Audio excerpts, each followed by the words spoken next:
नमस्कार, इंडिया का नमस्कार करें स्वीकार। आज 16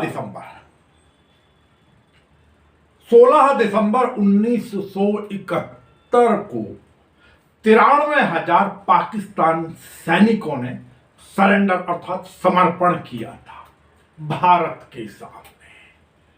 और उसके बाद जो नींव पड़ी पाकिस्तान का बंटवारा, पूर्वी और पश्चिमी पाकिस्तान, और पूर्वी पाकिस्तान बना बांग्लादेश। तो खैर आज का दिवस विजय दिवस के रूप में मनाया जाता है। नमन करते हैं भारत की उस सेना को और नमन करते हैं उस समय के राष्ट्र के नेतृत्व को, जिनके दृढ़ निश्चय के कारण पाकिस्तान की सेना को घुटने टेकने पर मजबूर होना पड़ा।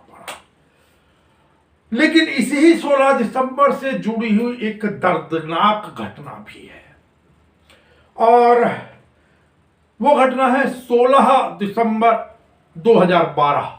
आप लोगों को याद हो, आपसे 8 वर्ष पूर्व, जिस दिन भारत की एक बेटी निर्भया, उसके साथ जघन्य कांड हुआ। मानवता की कहूं बल्कि क्रूरता की सारी हदें पार कर दी गई 16 दिसंबर 2012 को।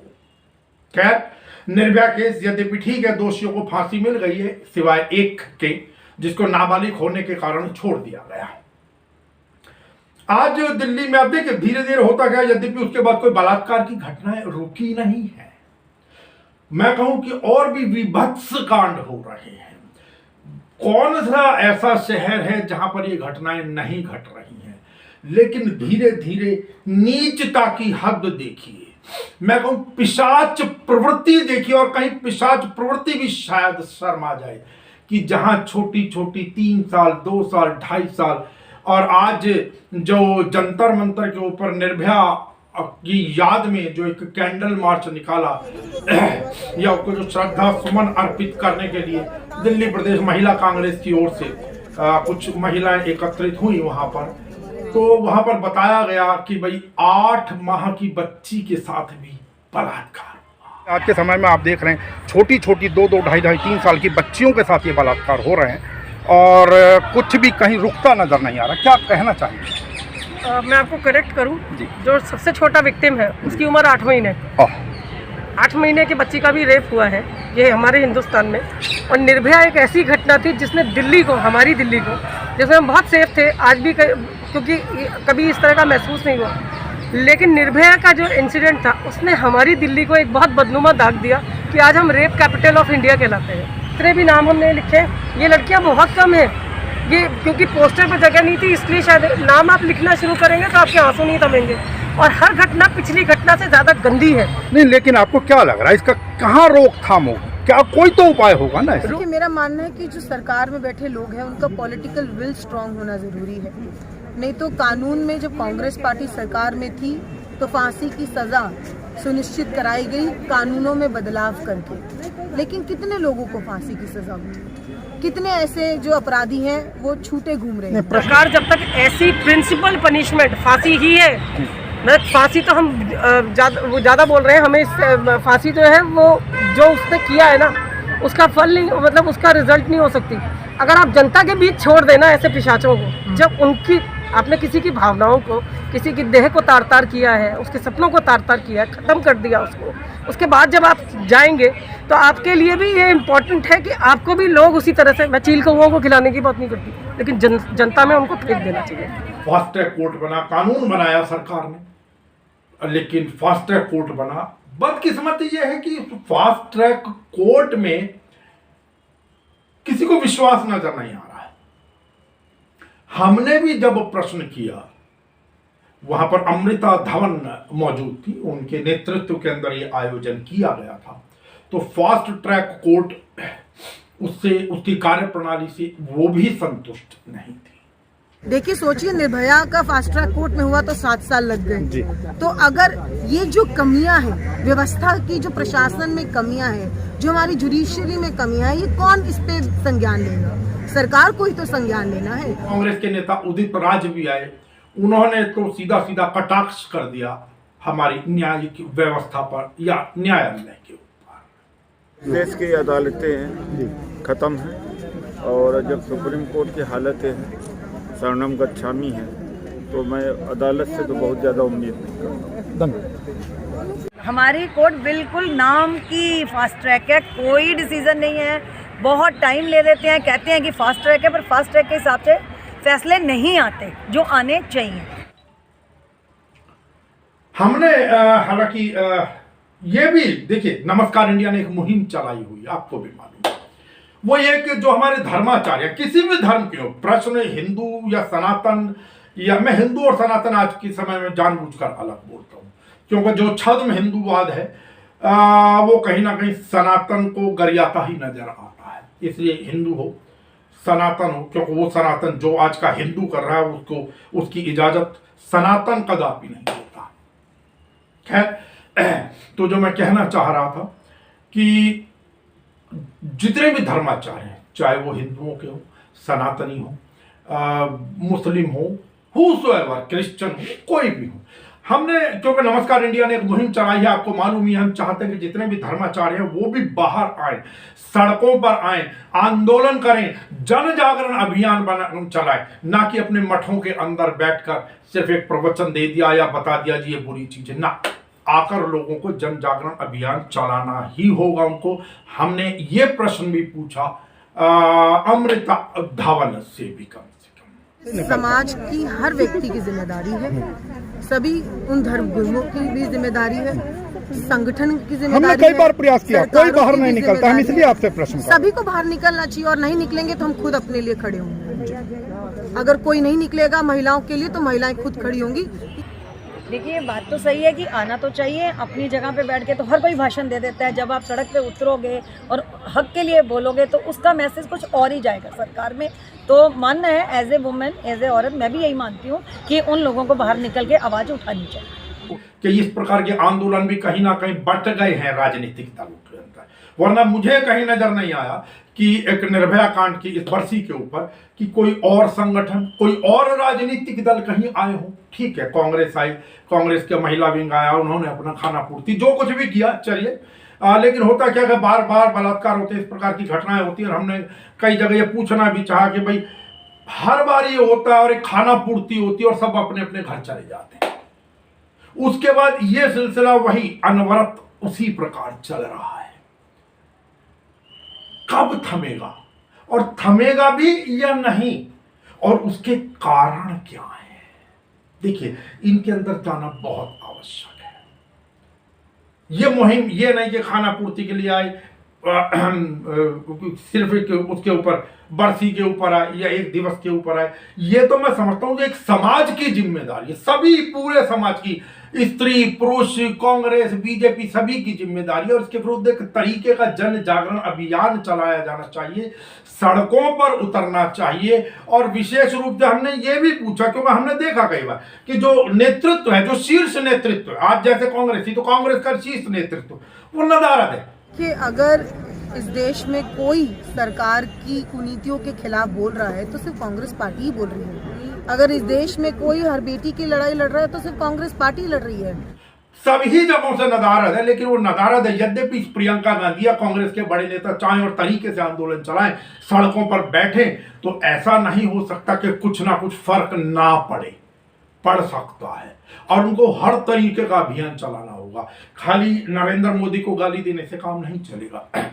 किसी भी राज्य के अंदर इसी प्रकार की घटनाएं हो रही हैं, और अभियान हर तरीके से चलना चाहिए, राजनीतिक स्तर पर भी, सामाजिक स्तर पर भी, और धार्मिक स्तर पर भी। जब लोग धर्म से इतना जुड़े हुए हैं तो वो कहते हैं ना कि जोत से जोत जगाते चलो और प्रेम की गंगा बहाते चलो। तो एक से एक बढ़े, आगे फैले, जन जागरण अभियान चले, आंदोलन चले, प्रेरित हो लोग, ताकि उनकी जो बुद्धि है वो इधर उधर भटके ना। खैर, हम नमस्कार इंडिया की ओर से निर्भया और निर्भया जैसी अनेकों निर्भयाएं, मेरे देश की बच्चियां, मेरी बेटियां, मेरी बहनें, जो भी हैं, शीश झुकाकर नमन करता हूं और अपने भावांजलि अर्पित करता हूं। चलिए, अब इससे आगे चले तो आपको मालूम ही है कि किसान आंदोलन चरम पर है, और मैं कहूंगा कि कहीं ना कहीं ये आज जैसे सरकार ने घोषणा की कि भाई हम 60 लाख टन चीनी के निर्यात की अनुमति दे रहे हैं और उस निर्यात पर सब्सिडी भी होगी, तो ये कहीं ना कहीं किसान आंदोलन का दबाव है, ध्यान रखिएगा। यद्यपि सरकार थोड़ी चतुराई तो चल रही है कि भाई धान वाले किसान अलग हैं, गेहूं वाले अलग हैं, गन्ना वाले अलग हैं, इस प्रकार की इसमें कहीं ना कहीं नीति तो छुपी हुई है सरकार की, पर चलिए उन्होंने आज अनुमति दी, बड़ी अच्छी बात है। लेकिन अब देखना यह है कि इसका लाभ किसको मिलेगा, क्या इसका सब्सिडी, अब नेचुरली जो निर्यात करेंगे वो तो बड़े बड़े सरमाएदार होंगे, बड़ी बड़ी मिलें होंगी, तो उस सब्सिडी का लाभ किसको पहुंचा, क्या का लाभ वो खाली मिल मालिकों को पहुंचेगा या किसानों को भी कुछ लाभ मिलेगा, उसका किसानों की भी पेमेंट पूरी कर दी जाएंगी या ऐसे ही बकाया पड़ा रहेगा, कुछ ना कुछ खाना पूर्ति के नाम पर दे दिया जाएगा फिर बकाया पड़ा रहेगा, ये भी देखने वाला प्रश्न है। और आपको मालूम ही है कि सरकार ने संसद का सत्र कल रद्द कर दिया था, जो शीतकालीन सत्र है। ये आप मानिए या ना मानिए, बेशक सरकार कोविड का बहाना बनाए, लेकिन सत्य यह है कि सरकार कहीं ना कहीं किसान आंदोलन से दबाव में है। हालांकि कुछ लोग कहते हैं डर गई है, मैं डरने जैसा शब्द तो नहीं कहूंगा, लेकिन दबाव जरूर माना जा सकता है कि दबाव में तो है, तभी सत्र रद्द हुआ, वरना आप सितंबर में सत्र बुला सकते हो, यहां क्यों नहीं? आपको क्या डर था? मैं डर शब्द का प्रयोग कर रहा हूं कि आपको क्या डर था कि विपक्ष उसके अंदर हाहुल्ला मचाएगा, आपको कहीं फिर पूरे के पूरे विपक्ष को निलंबित ना करना पड़ जाए।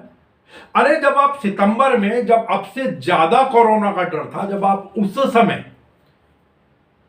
सत्र बुला सकते हैं तो शीतकालीन सत्र क्यों नहीं? दूसरा, आप चुनावों के अंदर, बिहार चुनाव के अंदर वहां कोविड का डर नहीं था, जब इतनी भीड़ थी, जब आप लोग सब जगह आ जा रहे थे, तब कोविड का डर नहीं था। हैदराबाद के स्थानीय चुनावों के अंदर हजारों की भीड़ चल रही है आपके पीछे पीछे, वहां आपको डर नहीं था कोरोना का। यहां संसद में, जहां आप डिस्टेंस मेंटेन करके आराम से सत्र चला सकते थे, 2 बारियों में सत्र चला सकते थे, अब ऐसा क्या हो गया? इसका मतलब आप कुछ भी कहिए, इसका मतलब आपकी जो फूट डालने की नीति है, इसका मतलब आपके जितने भी जो जहरीले बाण थे, जो जहर में कि भाई ये आतंकी हैं, ये खालिस्तानी हैं, ये पाकिस्तान परस्त हैं, ये नक्सली हैं, सब बेकार हो गए। ये जीन्स पहनते हैं, उड़ गया, ये पिज्जा खाते हैं। इनके कहने पे सिर्फ पिज्ज़ा बीजेपी वाले ही खा सकते हैं, जीन्स भी वही पहन सकते हैं, बाकी तो सब इन्होंने जो है बदवा मजदूर बनाए हैं कि उनको जितनी टुकड़ा फेंकेंगे वो खाएं। किसान पिज़्ज़ा किससे बनता है? गेहूँ से। गेहूँ कौन उगाता है? किसान। तो किसान अपने उगाए हुए गेहूं से चाहे पिज़्ज़ा खाए, चाहे बर्गर खाए, इनके पेट में दर्द क्यों हो रहा है? किसान इससे उत्तेजित ही होता है। आप बेवजह भड़काते हैं उनको, किसानों को, जो कि नहीं करना चाहिए आपको, मेरे ख्याल से। तो आप अब आज आपके सामने क्या, किसानों ने जो भी है संशोधन का प्रस्ताव नामंजूर कर दिया। अब हालांकि एक चीज और मेरी समझ नहीं आ रहा है कि हमारे प्रधानमंत्री जी, माननीय प्रधानमंत्री जी, आप यहां से 1200-1300 किलोमीटर दूर गुजरात में, कच्छ में जाकर किसानों से बात करते हैं, और बल्कि किसानों में भी मैं कहूं कि एक कम्युनिटी विशेष, सिख कम्युनिटी से बात करते हैं। आप यहां पर जो आपके घर से बामुश्किल 15-20 किलोमीटर दूर बैठे हुए, शायद उससे भी कुछ कम दूरी पर हो, अगर किसी और दूसरी बॉर्डर पर चले जाए, वहां बात क्यों नहीं करते? इसका मतलब आपने कहीं ना कहीं झूठी शान का सवाल बना लिया है, नाक का सवाल बना लिया, जो मैं नहीं समझता। प्रधानमंत्री के लिए ये सब लोग, चाहे किसान हो या किसी भी वर्ग के लोग हो, उसके बच्चे, उसकी प्रजा है। और यदि हमारे प्रधानमंत्री इस प्रकार का निर्णय लेंगे, आपने सीए के समय में क्या किया? अमित शाह जी सब जगह घूमते रहे, लेकिन सीए को वहां पे आंदोलनकारियों के पास तक नहीं गए। वो आपकी जिद थी, क्योंकि वहां पे एक आपको लगा कि एक धर्म विशेष का मसला हो गया। यहां पर भी आपने क्यों, जब आप कच्छ में गए बाकी लोगों से मिले, आपने क्यों खाली सिख लोगों को ही आमंत्रित किया, बाकियों को क्यों नहीं किया? आपने क्या सोचा कि सिख हिंदू है, बाकी लोगों से कुछ अलग है? अरे भैया, सिख हिंदू क्या है ये सब, जिनको कहते हैं ना, देसी भाषा के अंदर कहते हैं नाखून और खाल, मांस, बल्कि वो कहते हैं नू मांस का, अर्थात नाखून और ये जो हमारा मांस है, इससे जुड़ा ये संबंध है। जिसको भी मिलते, जिसको भी मिले हैं ये किसान, वो किसान नहीं, वो बीजेपी के कार्यकर्ता है, जिनको चोला डाल के किसान का उन्हें दिखाया गया है गोदी मीडिया। दूसरी बात रही फूट डालने, भैया फूट डालने में ये माहिर हैं। के अंदर फूट डालना मैं नहीं समझता कि अगर वहाँ 20-50-100 लोग आप मिल लिए, ये कोई अच्छी नीति नजर नहीं आ रहा। मैं नहीं समझता। समझदार नरेंद्र मोदी जी ने अनेकों निर्णय बड़ी समझदारी इसी से लिए हैं, लेकिन इस बार क्यों, या उनको कौन बरगलाना चाह रहा है? आपने कल वहाँ भाषण में भी कहा कि कुछ लोग भ्रमित कर रहे हैं, उनके कंधे पर रखकर बंदूक चला रहे हैं। अरे क्या किसान का कंधा इतना कमजोर है कि वो अपने कंधे को इन लोगों के लिए अलाव करने को देगा, या किसान इतना मूर्ख है कि वो भ्रमित हो जाएगा? नहीं प्रधानमंत्री जी, ये कोई अच्छी बात नहीं। अब दूसरी तरफ अगर चले जाए, देखिए राजनीतिक स्तर पर भी ठीक है, राजनीतिक की वहां नहीं जा रहे हैं, या किसान अलाउ नहीं कर रहे हैं उन लोगों को अपने यहां आने के लिए। लेकिन दूसरी तरफ देखें, जो मुख्य विपक्षी जिसको कहा जाता है कांग्रेस, वास्तविकता तो यह है कि ठीक है, खाना पूर्ति के लिए राहुल गांधी जी वहां हो भी आए थे एक बार पंजाब के अंदर, हरियाणा में प्रवेश भी किए, लेकिन इस समय जब आंदोलन चल रहा है, उनका शीर्ष नेतृत्व लगभग नदारद है। कहीं नजर नहीं आ रहे हैं, ना सोनिया गांधी नजर आ रही हैं सामने सड़क पर कहीं तो बैठे, ना राहुल गांधी नजर आ रहे हैं, ना प्रियंका नजर आ रही हैं। हाँ, कुछ पंजाब से सांसद आए हैं, वो लोग यहां पर बैठे आकर जंतर मंतर, यद्यपि जंतर मंतर पर पूरी रात अलाउ नहीं, और उनको इसी वजह से ऊपर जो एक तिरपाल टांगने की भी अनुमति नहीं दी जा रही इस खुले ठंड मौसम के अंदर। तो वो गिनती के कुछ लोग वहां पर बैठे हुए। आज नमस्कार इंडिया की टीम वहां पर पहुंची अपने वीडियो जर्नलिस्ट मुस्तफा आलम के साथ। मैं स्वयं भी वहां पर गया। आज हमें 11वां दिन हो गया, 10 दिन हो गए कि हम यहाँ आपको ज़्यादा क्यों लग रहा है? अपने किसान भाइयों की समर्थन में उनकी आवाज़ बन के, क्योंकि उनको दिल्ली में आने नहीं दिया जा रहा, हम दिल्ली के दिल जंतर मंतर में बैठ के उनकी आवाज़ बुलंद कर रहे हैं। ये एक निर्दयी सरकार है जो, देखिए,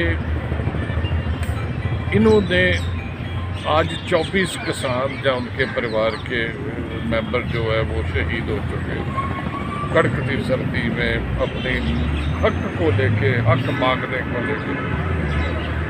अगर ये सरकार उनकी बात सुनने को तैयार नहीं, ये बहुत अफसोसजनक है। इस सरकार की नाकामी है कि सुप्रीम कोर्ट को आज डायरेक्शन देनी पड़ी कि आप ऐसे ऐसे कमेटी बनाइए, पंजाब हरियाणा से मेंबर लीजिए, किसान जथेबंदियों के मेंबर लीजिए, और इस मसले का दिखावे की सरकार है। अपने शौक के लिए ये 85-100 के जहाज भी ले सकती है, अपना सिर्फ एक नाम जोड़ने के लिए नया संसद भवन बना सकती है। अमेरिका का संसद भवन 1700 में बना था, 1780 या 27 में, 1840 में यूके का बना था, ऐसे ही 1800 में फ्रांस का बना था, नॉर्वे का बना था, 1927 में हमारा संसद भवन बना है। इसमें कोई खराबी नहीं है, मगर सिर्फ ये कि मोदी जी ने बनवाया, ये ठप्पा लगवाने के लिए देश का टैक्स का पैसा उजाड़ रहे हैं, कितना बड़ा एरिया खराब कर रहे हैं। यहाँ कोई 100 साल पुरानी बढ़िया हमारी बिल्डिंग से उन्हें तोड़ा जा रहा है। ये एक बहुत ही अफसोसनाक मंजर। ये जीते जरूर है हिंदू को मुस्लिम से लड़ा के, मगर अगर आप दूरगामी परिणाम इसके देखें, दूर के परिणाम देखें, ये देश के लिए बहुत घातक होंगे, ये देश के लिए बहुत बुरा होंगे। जो खाई इन्होंने भाइयों के बीच में खोद दी है, उसे भरने को बहुत टाइम लगेगा। कहते हैं जख्म तो सूख जाता है, निशान जरूर रहता है। ये जो काम कर रहे हैं, ये देखिए बीजेपी के लिए बहुत अच्छा है, क्योंकि बिना काम किए लोगों को लूटे मारे, इनको बहुमत मिलती जा रही, इनके लिए बहुत अच्छा है, मगर देश के लिए बहुत बुरा है ये जो इन्होंने प्रेसिडेंट डाला। लेकिन सरकार ने संसद का शीतकालीन सत्र भी रद्द कर दिया। आपको लगता है कि सरकार कहीं मानसिक दबाव में आ गई है, किसान आंदोलन से डरी है? देखिए, इन्होंने ये जो विंटर सेशन है, ये कह के रद्द किया है कि कोरोना, जब बिहार में 50,000 या लाख की रैलियां करते थे तब कोरोना नहीं था। जब हैदराबाद म्यूनसिपल कॉरपोरेशन की इलेक्शनें लड़ते हैं तब कोरोना नहीं है।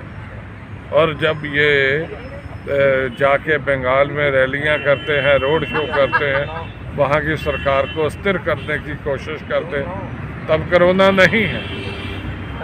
ये तो सिर्फ ये है कि ये अंदर से मर चुके हैं, इनकी टांगें कांप रही, इनका ज़मीर कांप रहा। ये किसान के मुद्दे पे ऑपोजिशन को फेस नहीं करते, उस डर के वजह से इन्होंने ये जो विंटर सेशन नहीं। ये बीजेपी का स्टैंडर्ड ऑपरेटिंग प्रोसीजर है।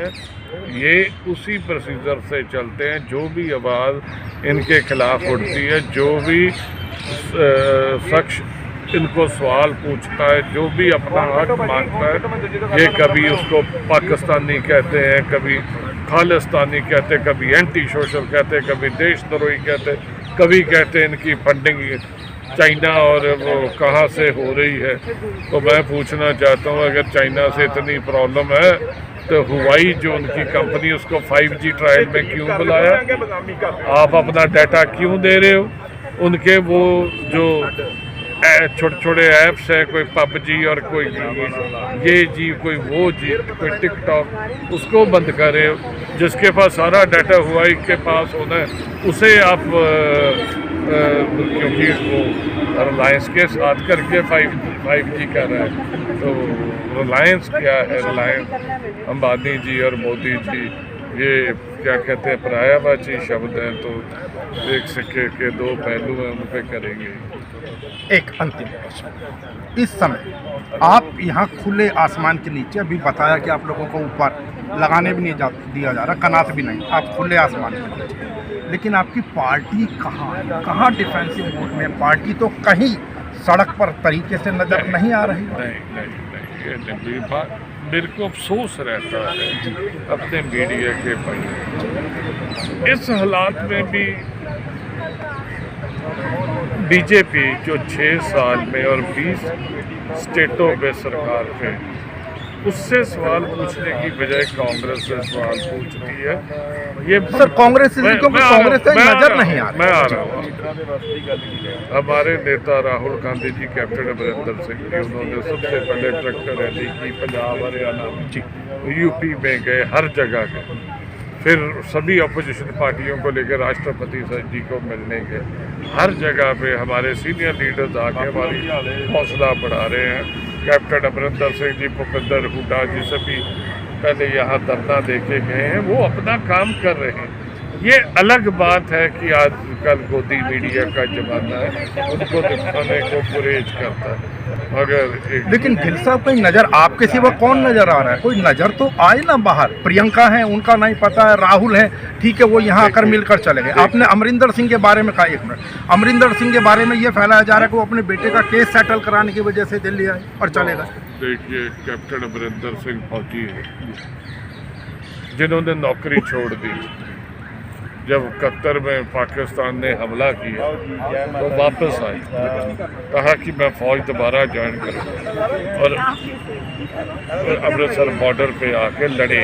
वो फाइटर, उन्हें इन केसों कूसों की कोई परवाह नहीं। वो तो शेर है और शेर गीदड़ों के जुट से नहीं डरता। वो फाइटर है, उनकी तो बात ही मत कीजिए।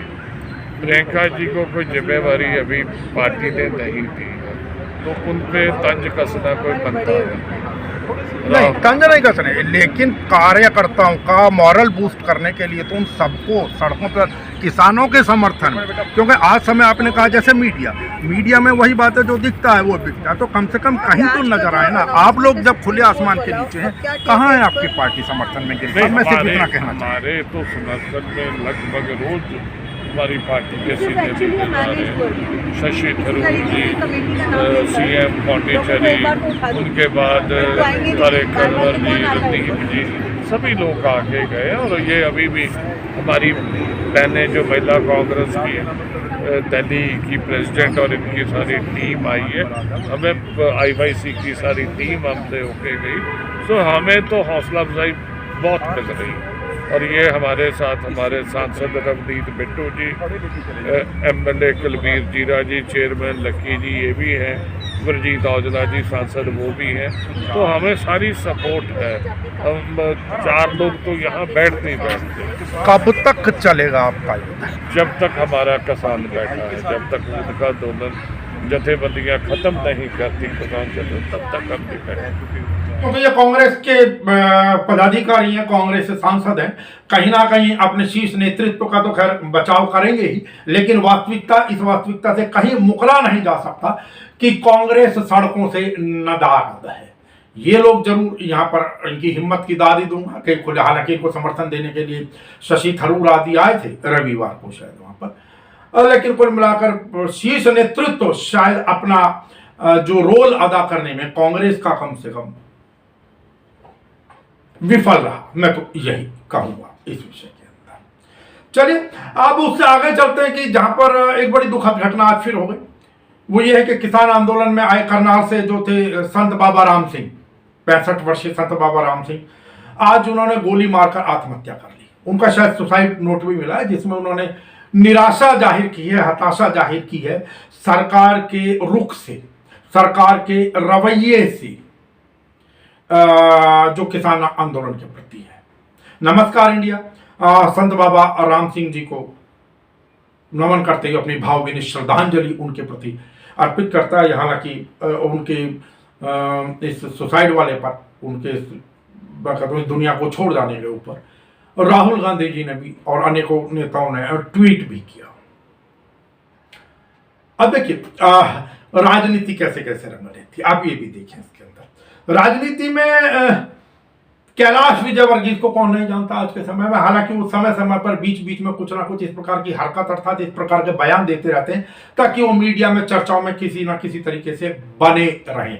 अभी आपको मालूम है कि बंगाल गए थे, बंगाल में पत्थर फेंका गया, उनके आगे बाजू के अंदर फ्रैक्चर आदि आदि उनकी गाड़ी पर भी, उसके बाद उनकी सुरक्षा बढ़ा दी गई। लेकिन आज एक अगेन उनकी एक वीडियो चल रही है जहां पर वो बोल रहे हैं, भाषण दे रहे हैं, और उस भाषण के अंदर वो बड़े सीना ठोक कर, देखिए फिर गौर कीजिएगा, पहले भी ये किसी प्रकार का मसला चला था कि जहां नरेंद्र मोदी जी का नाम आया था कि इतने हमारे MP या इतने MLA टच के अंदर है, फलाना ढिकना, लेकिन बाद में वो सब लीपापोती करते नजर आए थे। आज विजयवर्गीय का वीडियो और वो खुलेआम कह रहे हैं कि कमलनाथ की सरकार नरेंद्र मोदी ने गिराई।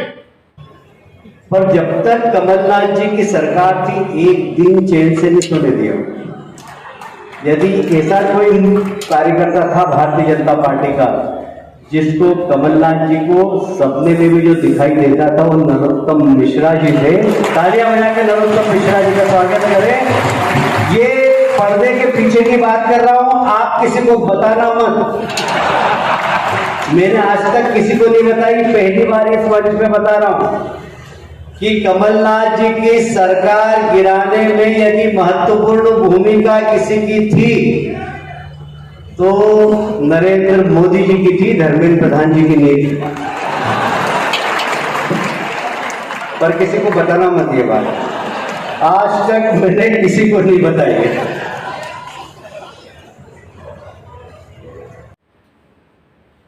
अब क्या कहें, कुछ नहीं, थोड़ी बहुत प्रतिक्रियाएं आएंगी।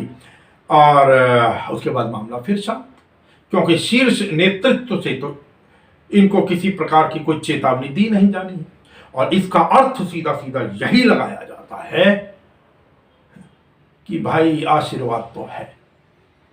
चलिए, अब इसी से मिलते जुलते किसान आंदोलन से मिलते हुए हमें एक वीडियो मिला है। आज बताया जा रहा कि ये राजस्थान के विधायक हैं बलवान पूनिया जी, उनका है, सुनिए।